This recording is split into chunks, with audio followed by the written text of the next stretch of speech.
Now, the College of Policing has announced that police officers will have to seek the views of victims before deciding how they release criminal suspects.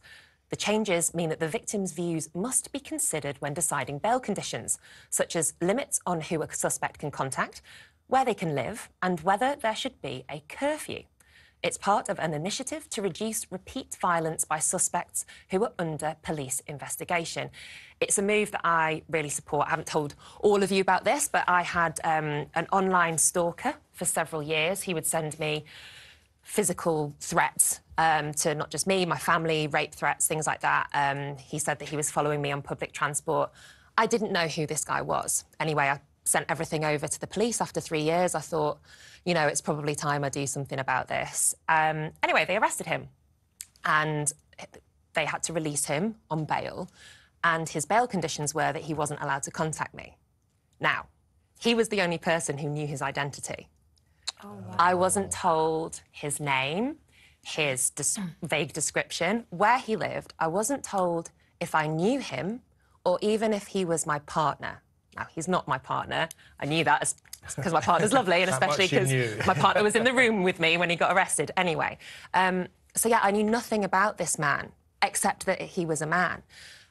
So when he was released on bail, I felt really cheated by the police because I felt like, OK, well, in this course towards justice, they're going to be investigating him now. They're going to be collecting evidence on him.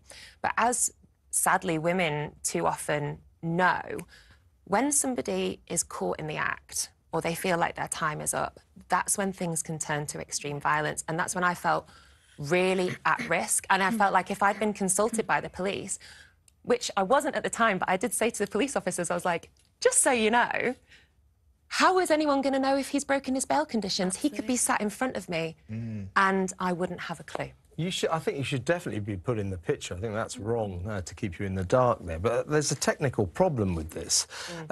Victims, these victims of alleged crimes are not victims, they're alleged victims.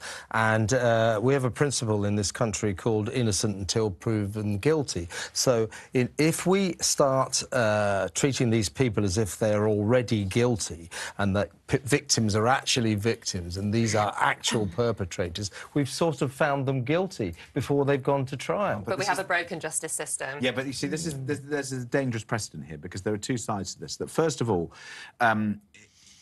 our system is taking so long to deal with people that it's really putting people at risk. And the second thing is that sometimes there are situations where somebody can be identified as, let's just use a colloquial term, a wrong'un, and something needs to be done immediately. So I'm afraid that you have to change the system. And as somebody who, look, in my charitable roles and running club, things like safeguarding, if something comes up, I, as chair or whatever it may be, have to act now. There is no second chance. We've seen what happens with second chances. You have to have a way in which the system deals with it, can caution somebody without necessarily proving them guilty, but it's like restraining and making sure. Because otherwise, things can happen. But they have to go to trial.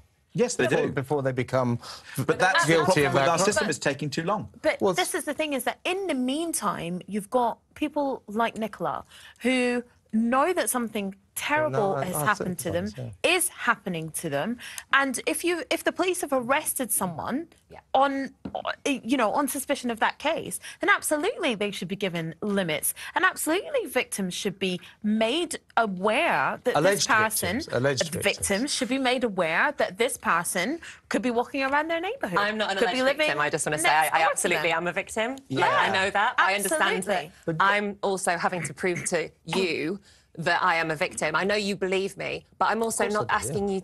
This guy's completely protected. I was only told his name. I think it's outrageous they didn't keep you in the picture. They should have told you who he was. That's wrong. It seems it would just be common sense to let whether the victim is alleged or not. It would make common sense to let them know, especially in your situation. With online crime. With online crime, yeah.